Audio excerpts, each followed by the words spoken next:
बिस्मिल्लाहिर्रहमानिर्रहीम। अस्सलाम वालेकुम डियर स्टूडेंट्स। नेक्स्ट हमारा टॉपिक है डिस्पोजिशन ऑफ टॉक्सिक कंपाउंड।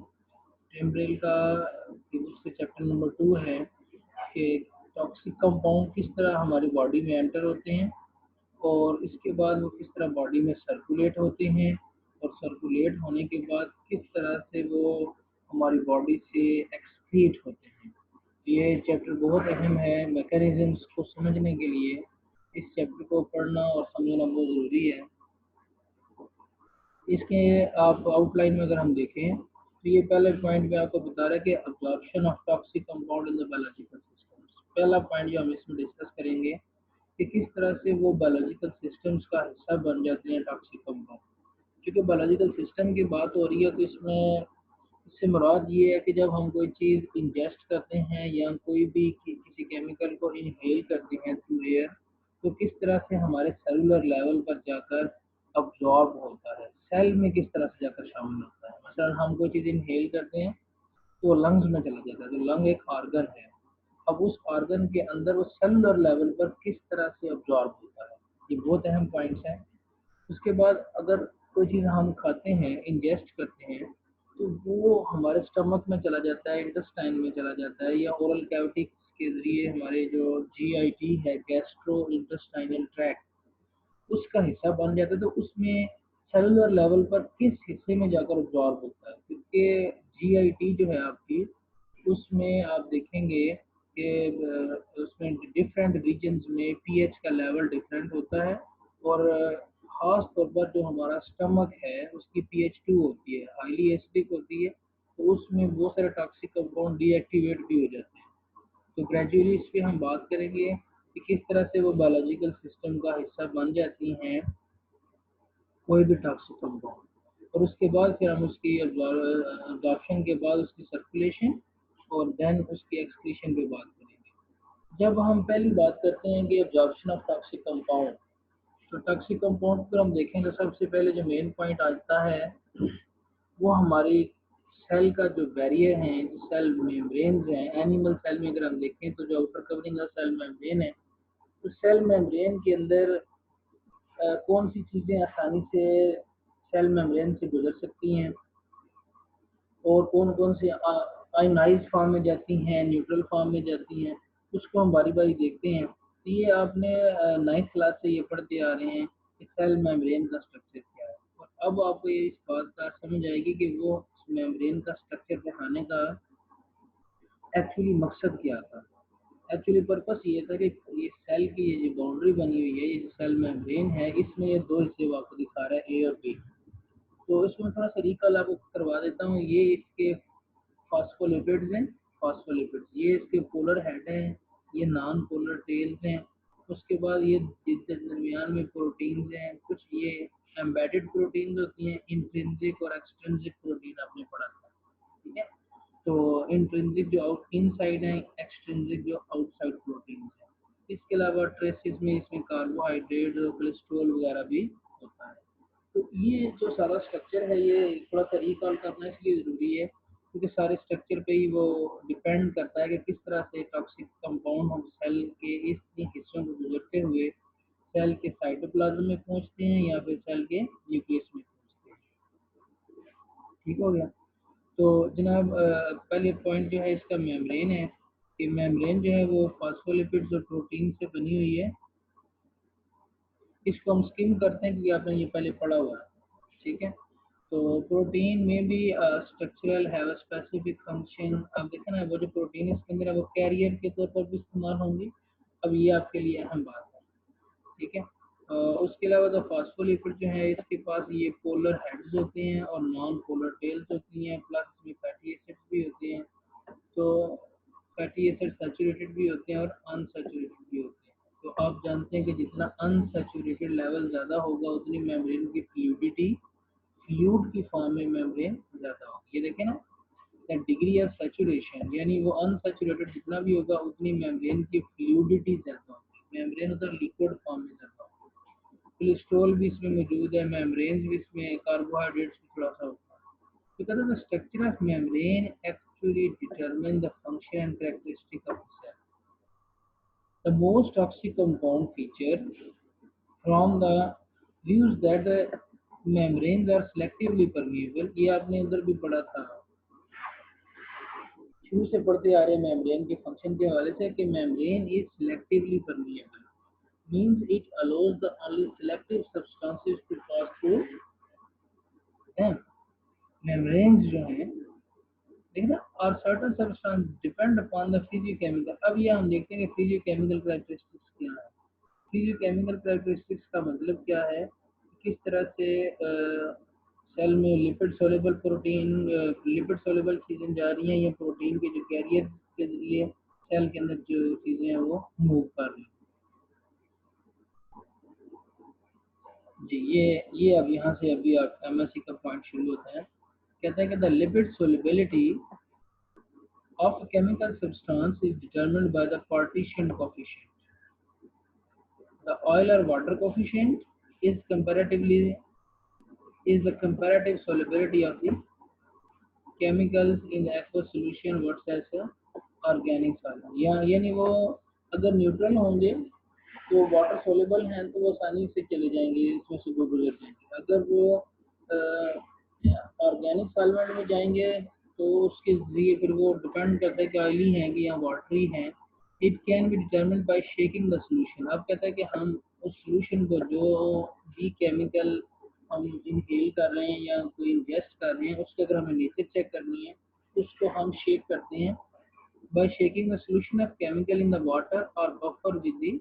हाँ, या तो हम उसको वाटर में डिजोल्व करेंगे, पता चल जाएगा कि वो वाटर सॉल्यूबल है, ठीक है. या फिर हम उसको किसी भी बफर सॉल्यूशन के अंदर ये ऑर्गेनिक सॉल्वेंट के इनके अंदर करेंगे तो फिर यानी ऑलिव ऑयल वगैरह ले लेंगे तो पता चल जाएगा कि वो वाटर सॉल्युबल है या ऑयल सॉल्युबल. ये water and oil partition coefficient हमने पार्टीशन कर लेनी है कि वो वाटर सॉल्युबल है या oil soluble. This concentration remaining the aqueous phase, that is the organic phase, are measured and compared. The greater the lipid solubility in the compound, greater will be the value. यानी ये जो इसकी जो value आएगी अगर वो lipid soluble है तो उसकी वैल्यू ज़्यादा होगी. The way in which the foreign substances may pass through the biological membrane have the following. यानी तीन तरीकों से ये आपने जिस तरह मेम्ब्रेन के फंक्शंस पढ़े थे ना, यह सच वही है कि वो मेम्ब्रेन के पोर के थ्रू यानी फिल्ट्रेशन होगी, पैसिव डिफ्यूजन होगी, एक्टिव ट्रांसपोर्ट होगी, फैसिलिटेटेड डिफ्यूजन होगी या फैगोसाइटोसिस होगी या फिनोसाइटोसिस. तो अब हम इसको बारी बारी देखते हैं कि कौन से ऐसे पार्टिकल्स हैं जो मेम्ब्रेन के फिल्ट्रेशन के जरिए गुजर जाते हैं, ठीक है ना. तो कहता है कि फिल्ट्रेशन द स्मॉल मॉलिक्यूल में pass through the pores of the membrane formed by the protein. अब ये आपने लिखना जरूरी है कि पोर किसके बने हैं, प्रोटीन के. इन पोर्स के जरिए से पार्टिकल गुजर जाते हैं जो छोटे छोटे होते हैं, ठीक है ना. डाउन कंसंट्रेशन ग्रेडियंट का मतलब क्या है कि वो बाहर की कंसंट्रेशन ज़्यादा है तो इधर कम है, इसमें इथेनॉल और ये यूरिया वगैरह जो है ना ये कंपाउंड थ्रू फिल्ट्रेशन मूव कर जाते हैं, ठीक है जी. तो इसका मतलब है कि ये सेल के बाहर की कंसंट्रेशन ज़्यादा होती है तो ये फिल्टर हो जाते हैं. फिल्टर होने के लिए आपको पता है कि उसको फिल्ट्रेशन प्रेशर भी चाहिए होता है. बाहर कंसंट्रेशन अगर ज़्यादा होगी तो वो प्रेशर उसको मिलेगा तो अंदर की तरफ आएगा. इसके बाद पैसिव डिफ्यूजन है. पैसिव डिफ्यूजन को थोड़ा सा रिकॉल करें आप, फिर आपको इसकी ग्रेडियंट्स की समझ आएगी. पैसिव का मतलब क्या था कि विदाउट यूज ऑफ एनर्जी, और है ये डिफ्यूजन है. डिफ्यूजन जिसको कहते हैं higher to low concentration gradient, ठीक है. तो the probably most important mechanism the absorption for the following foreign toxic compound is the passive diffusion. Passive diffusion कब होती है, जब कंसंट्रेशन ग्रेडियंट होता है. There must be concentration gradient high से लो की तरफ. और नंबर 2 पे पैसिव डिफ्यूजन तब होगा कि जब वो चीज़ें लिपिड सोल्यूबल होंगी, क्योंकि मेम्ब्रेन के अंदर जो है वो लिपिड की मिकदार ज़्यादा है तो इसीलिए वो लिपिड सोल्यूबल होंगी और नॉन आयनाइज्ड होंगी, चार्ज पार्टिकल नहीं होंगे, ठीक है ना. तो ये 3 पॉइंट आपने पैसिव डिफ्यूजन में देख लेने हैं. तो चार्ज पार्टिकल नहीं होंगे, वो नॉन आयनाइज्ड फॉर्म में होंगे और उसके बाद वो कंसंट्रेशन ग्रेडियंट होंगे और लिपिड सोल्यूबल. इसको उसने एक्सप्लेन किया है. दीज प्रिंसिपल ये पीएच पार्टीशन थ्योरी पे चला गया। The only charge only non-ionized lipid-soluble compound will be absorbed by the passive diffusion by the concentration gradient. Furthermore, certain factors affect the rate of the हाँ अब कहता है कि इस रेट को डिटरमिन करने के लिए एक साइंटिस्ट ने फिक्स लॉ दिया था कि यानी वो ठीक है नॉन आयनाइज पार्टिकल हैं, कंसंट्रेशन ग्रेडियंट भी है, लेकिन इसके बावजूद डिपेंड करता है पैसिव डिफ्यूजन का जो रेट है वो किस लॉ पर डिपेंड कर रहा है। इसका मतलब क्या है, ये इसका फार्मूला दिया हुआ है। ए सरफेस एरिया है, C2 is the concentration outside, C1 is the concentration inside and K is constant। इसको जरा समझ लेते हैं। कहता क्या है कि जिसका जितना सरफेस एरिया ज़्यादा होगा उतनी उसकी डिफ्यूजन ज़्यादा होगी। वेरी बात है, डिफ्यूज करने के लिए सरफेस एरिया सेल की आप बाउंड्री देखें, अगर उसके बाहर कंसंट्रेशन ज़्यादा है किसी भी चीज़ की तो सरफेस एरिया अगर ज़्यादा होगा तो वो ज़्यादा चीज़ों को ऑब्जॉर्ब करेगा। इसके बाद C2 देखें। अब C2 कंसंट्रेशन ग्रेडियंट भी एक्चुअली क्या रहा है कि बाहर तादाद बहाव भी ज़्यादा है, पावर ज़्यादा है, फ्लो ज़्यादा है, तो सरफेस एरिया भी अगर साथ ज़्यादा हो गया तो C2 माइनस C1 जो है वो अंदर की मिकदार है, इनसाइड द सेल। अब जारी बात है कि सेल में कंसंट्रेशन कम होगी तो बाहर से ही अंदर की तरफ आ। तो ये फिक्स ने कहा कि भाई इन सारी चीज़ों के साथ साथ जो मेन चीज़ आपके पास आती है वो सरफेस एरिया और डिपेंड करता है कि सेल देखें ना, सेल में अब्जॉर्बिंग कैपेसिटी है, सेल कितनी चीज़ों को अब्जॉर्ब कर सकता है, कितनी मिकदार में अब्जॉर्ब कर सकता है जी। उसके बाद अगर हम देखें the above relationship applies to the system at the constant temperature for the diffusion over the distance. ये भी बहुत अहम बात है कि हमने इसमें टेम्परेचर को भी देखना होता है।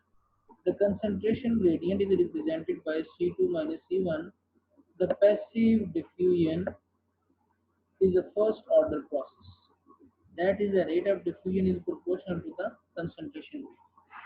यानी जितनी ज़्यादा बाहर कंसंट्रेशन होगी, तादाद होगी, बहाव होगा, मिकदार होगी, उतना ही उसकी जो डिफ्यूजन है वो ज़्यादा है। ठीक है जी, यहाँ तक बात क्लियर होगी। तो ये पैसिव डिफ्यूजन को आपने ज़रा थोड़ा सा डिटेल में देखना है। तो उसके बाद the biological systems are the dynamics and the concentration on the inside of the membrane is continuously reducing as the foreign compound is being removed by the blood flow and possibly ionization। ये बहुत अहम बात उसने की है। कहते हैं कि क्योंकि बायोलॉजिकल सिस्टम में चेंजिंग होती रहती है, तो कोई पार्टिकल अगर सेल के अंदर चला गया, वहाँ पर ब्लड सर्कुलेशन है, तो क्या होगा कि वो ब्लड में वो फॉरेन पार्टिकल अब्जॉर्ब हो जाएगा। तो अब क्या होगा, जैसे अब्जॉर्ब होता जाएगा या वो किसी और कंपाउंड में आयनाइज फॉर्म में होता जा रहा है, उसकी कंसंट्रेशन कम होती है। consequently there is a concentration gradient towards the inside of the membrane, यानी कंटिन्यूसली सेल्स के अंदर अब्जॉर्प्शन होती रहेगी। as well as concentration gradient, lipid solubility and ionization, hence the pH of the particular tissue fluid also important factor in the passive diffusion। तो ये students आपने चार factors को फिर बता देने हैं, ये चारों फैक्टर आप हाईलाइट कर लेंगे। Concentration gradient, lipid solubility, ionization and pH of the cell या टिश्यू। तो ये जनाब आपने चार चीज़ें उसको बता देनी है कि ये सारी चीज़ें पैसिव डिफ्यूजन को कोरिलेट करती हैं। कि अब सेल में डिपेंड करता है कि वो पीएच किस तरह की है, एसिडिक है, बेसिक है, ये क्या हिसाब, ये आगे पीएच पे भी बात करता है। कहते हैं lipid solubility, lipid soluble compound are able to pass through the biological membrane by the dissociation in the lipids।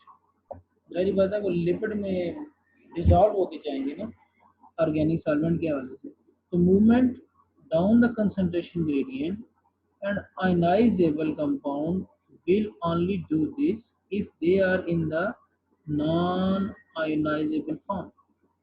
The degree of the ionization can be calculated by the Henderson equation है। इसमें उसने ये pH value का formula दिया हुआ है कि log A और HA जो है। अब ये इसको देखें ना, ये सेल की वो मेम्ब्रेन आपको दिखा रहा है, ये जरा गौर करनी है इस पॉइंट पे। अब वो देखें ये कंपाउंड का स्ट्रक्चर, ये सेल मेम्ब्रेन है, ये ब्लड फ्लो हो रहा है, ये ल्यूमन ऑफ गट है, ये समझिए हमारे स्टमक का पार्ट ल्यूमन ऑफ गट। तो अब क्या हुआ इसमें कि ये कंपाउंड इसमें ये आयंस की फॉर्म में है, ये रिवर्सिबल चीज़ें, ये कंपाउंड में अब ये न्यूट्रल फॉर्म में इसमें से गुजर रहे हैं। दोबारा अब क्या हुआ कि ये डिसोसिएट होकर दोबारा आयंस की फॉर्म में जा, यही वो आपको ऊपर बताना चाह रहा था कि वो पहले ये आयंस की फॉर्म में है, तो ये नॉन आयन की फॉर्म में, नॉन आयोनाइजेबल फॉर्म की में होकर मेम्ब्रेन में से गुजर के फिर ये दोबारा जनाब इसमें आयंस की फॉर्म में डिसोसिएट हो जाता है। ठीक है, ये आप उसके बाद अब क्या है कि वो उसको थोड़ा सा एक्सप्लेन कर रहे हैं कि पी के क्या है, dissociation constant for acid HA and ionization of acid and base is shown in the figure 2.4। वो नेक्स्ट में भी हम उस पर भी बात करते हैं। The role of ionization will be discussed, हाँ आगे कहता है GIT में हम इसको मजीद इस पे बात करेंगे। वो चलते हैं फिगर 2.4 पे, उसमें देखें आयंस की फॉर्म क्या हो रही है ये। अब ये देखें ये गैस्ट्रिक जूस है जहाँ पर pH 2, इस 2 pH पे ये सेट के ये इसके साथ ये हाइड्रोजन आयन इसके साथ मिल रहा है। उसके बाद ये सेल की ये मेम्ब्रेन है, इसमें से गुजरने के बाद उसने दोबारा ये जो प्रोटॉन लिया था, हाइड्रोजन आयन लिया था, ये उसने निकाल दिया और ये सारा पीएच पे हो रहा था। लेकिन ये यहाँ पर ये न्यूट्रल फॉर्म में है, ये आयंस की फॉर्म में आगे आ गया। ये आपको समझाना ये चाह रहा है। यहाँ पर देखें आयनिक फॉर्म में है, स्टेबल फॉर्म में है, ये दोबारा डिसोसिएट हो जाएगा। तो ये मेम्ब्रेन में से गुजरने के लिए कंपाउंड को आयोनाइजेशन की जरूरत है, डी आयोनाइज होने की जरूरत है, आयोनाइज और डी आयोनाइज होने की जरूरत होती है। ये वो हमें दिखा रहा है ionization of acid and base in the stomach and intestine, ये इंटेस्टाइन में दिखा रहा है, ये जो 2 पॉइंट है, ठीक है ना। ये और ये ऊपर जो है वो हमें स्टमक में दिखा रहा है कि स्टमक में किस तरह से ये स्टमक की गैस्ट्रिक जूस का मतलब है कि स्टमक में ये आगे। अगला जो इसमें पॉइंट आ जाता है वो है एक्टिव ट्रांसपोर्ट। ठीक है, एक्टिव ट्रांसपोर्ट आपने पढ़ा कि एक्टिव ट्रांसपोर्ट क्या था, by the use of energy. ठीक है, एक्टिव ट्रांसपोर्ट क्या था, by the use of energy. Active transport of the compound across the membrane have several important function. Specific carrier इसको चाहिए that required the energy for the operative system. ठीक है जी, उसको किसी भी सिस्टम का हिस्सा बनने के लिए एनर्जी चाहिए, उसको एनर्जी चाहिए। ये इसका पहला पॉइंट है। द प्रोसेस में be inhibited by the metabolic poison, ये भी इस पे भी हम बात करेंगे, मेटाबॉलिक पॉइजन भी इसको इनहिबिट कर सकते हैं। And the process may be saturated at the high substrate concentration, so the zero order reaction। मतलब क्या है इसका कि अगर कंसंट्रेशन सबस्ट्रेट की बहुत ज़्यादा हो गई है तो वो ये प्रोसेस तब भी स्लो डाउन हो जाता है, ये फर्स्ट ऑर्डर नहीं है। Transport occur against the concentration gradient, समझ रहे हैं बात, against from low concentration to high concentration, थोड़ी मिकदार से ज़्यादा मिकदार में। अगर सेल में कंसंट्रेशन ज़्यादा है और आउटसाइड द सेल कंसंट्रेशन कम है, even then there will be flow from the low to higher concentration by the mean of carrier proteins, by the mean of energy.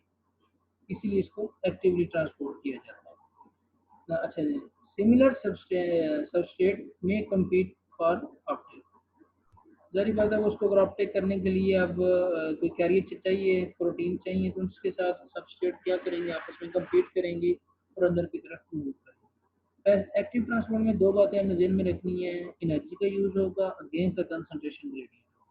अगर सेल में उसकी तादाद ज़्यादा है इवन देन वो ट्रांसपोर्ट होगा क्योंकि उसने एनर्जी को लेना है। इसके लिए वो 3 मेथड हमें बताता है, ये बहुत अहम पॉइंट्स हैं, आपके शॉर्ट क्वेश्चन भी आ सकते हैं।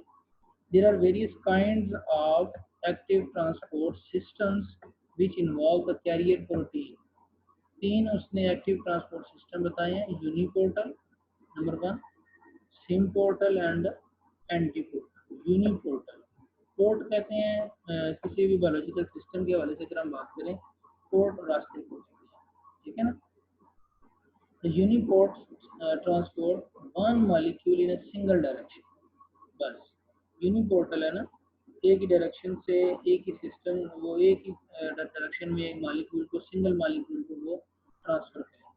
जबकि सिम पोर्टल और एंटी पोर्टल जो है ये ट्रांसपोर्ट करते हैं molecule in the same and opposite direction, ठीक है ना। ये सिम पोर्टल क्या करेगा, ट्रांसपोर्ट करेगा मॉलिक्यूल्स को, वहां पर वन मॉलिक्यूल है यूनि में, सेम पोर्टल में मॉलिक्यूल्स हैं यानी ज्यादा molecule transfer in same direction, जबकि एंटी मतलब उलट, ऑपोजिट डायरेक्शन में मॉलिक्यूल्स हैं वो मूव, ठीक हो गया। तो ये भी मेम्ब्रेन में ट्रांसफर होने के लिए स्ट्रक्चर होते हैं।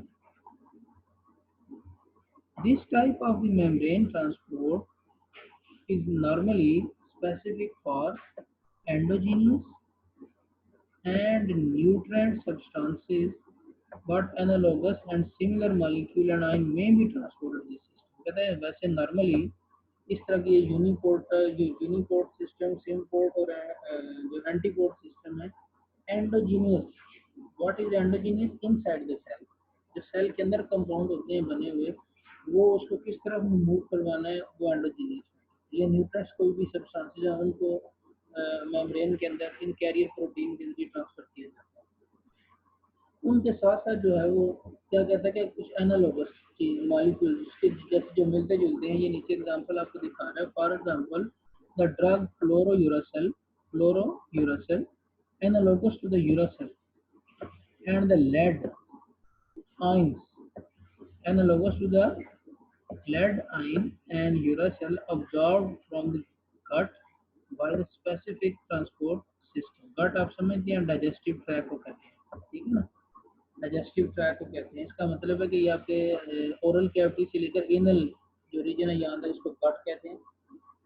अब ये कहते हैं कि ये जो ड्रग है ये भी हमारी बॉडी में, क्योंकि ये एनालॉगस है, यूरासेल्स के साथ मैच करती है और लेड आयंस के साथ मैच करती है, तो उनके जरिए उनकी तरह ये हमारे सिस्टम में से जो है वो ट्रांसपोर्ट हो जाती है। तो यूनिपोर्ट, एंटीपोर्ट और सिमपोर्ट, तीन आपने इसमें देख लिए जो ट्रांसपोर्ट सिस्टम है, जो तीन तरह के इसके हिस्से होते हैं एक्टिव ट्रांसपोर्ट के हवाले। पैसिव में आपने देख लिया, एक्टिव में भी आपने देख लिया। नेक्स्ट पॉइंट आ गया फैसिलिटेटेड डिफ्यूजन। फैसिलिटेटेड डिफ्यूजन जो है उसको करवाने के लिए facilitated, that is by the mean of facilitation, diffusion ही होगी, from higher to low concentration होगी, but there must be facilitator. तो यहाँ पर मेम्ब्रेन के अंदर जो है वो स्पेसिफिक कैरियर्स होंगे जो कि फैसिलिटेट करेंगे, ठीक है ना जी। द प्रोसेस में be saturated by the higher substrate concentration, ठीक है। तो जो बाहर अगर कंसंट्रेशन ज़्यादा हो गई है तो वो फिर जारी वाला कैरियर जितने होंगे उतने उसको वो लेकर जाएंगे ना, सैचुरेशन हो जाएगी। Unlike the active transport, no energy is needed, क्योंकि जब भी वर्ड डिफ्यूजन आ जाएगा तो उसमें एनर्जी नहीं चाहिए आपको। This type of transport system also implies to the endogenous normal nutrient factor but also to the foreign substances। तो कहता है कि ये उनके साथ साथ ही मूव करते रहते हैं। For example transport of glucose from the cell of the intestine, अब ये एंडोजीनियस है, ग्लूकोज जो आपके इंटेस्टाइन में बना है वो अब ट्रांसफर होगा to the blood stream, this is called endogenous movement, ठीक हो गया जी। एंडोजीनियस कंपाउंड है ग्लूकोज है, क्योंकि आपको ग्लूकोज जो है वो आपने कार्बोहाइड्रेट को ले लिया, अब आफ्टर डाइजेशन उसमें से ग्लूकोज बना, तो ये एंडोजीनियस कंपाउंड जी। अगला पॉइंट इसमें आ गया फैगोसाइटोसिस एंड फिनोसाइटोसिस। याद रखिए ये ऐसा तो ये 9th क्लास में आपने पढ़ लिया था। Phagocytosis intake of solid particle है, फिनो है इनटेक ऑफ लिक्विड पार्टिकल है। लेकिन इन दोनों के केस में क्या होता है, ये एंडोसाइटोसिस की दो टाइप है। एंडोसाइटोसिस में क्या होता था कि मेम्ब्रेन इंसर्कल करती थी किसी भी ड्रॉपलेट को, किसी भी फाइन पार्टिकल को, and push that particle inside the cell, this involve the invagination, ये इसमें पॉइंट है, ये एंडोसाइटोसिस की definition, invagination of the membrane to encircle the fine particle और ड्रॉपलेट। अगर कोई पार्टिकल होगा तो वो पैगो है, अगर कोई लिक्विड होगा तो वो फिनो है। This mechanism by which the particle of insoluble substances such as uranium dioxide and asbestos are absorbed into the lungs। Lungs की मेम्ब्रेन जो है, लंग्स के जो सेल्स हैं, उन सेल्स की जो मेम्ब्रेन हैं, जब ये कोई फाइन पार्टिकल पार्टिकुलेट जो आपने पढ़ा होगा छोटी क्लासेस में, पार्टिकुलेट इसको कहते हैं, पार्टिकुलेट मूवमेंट।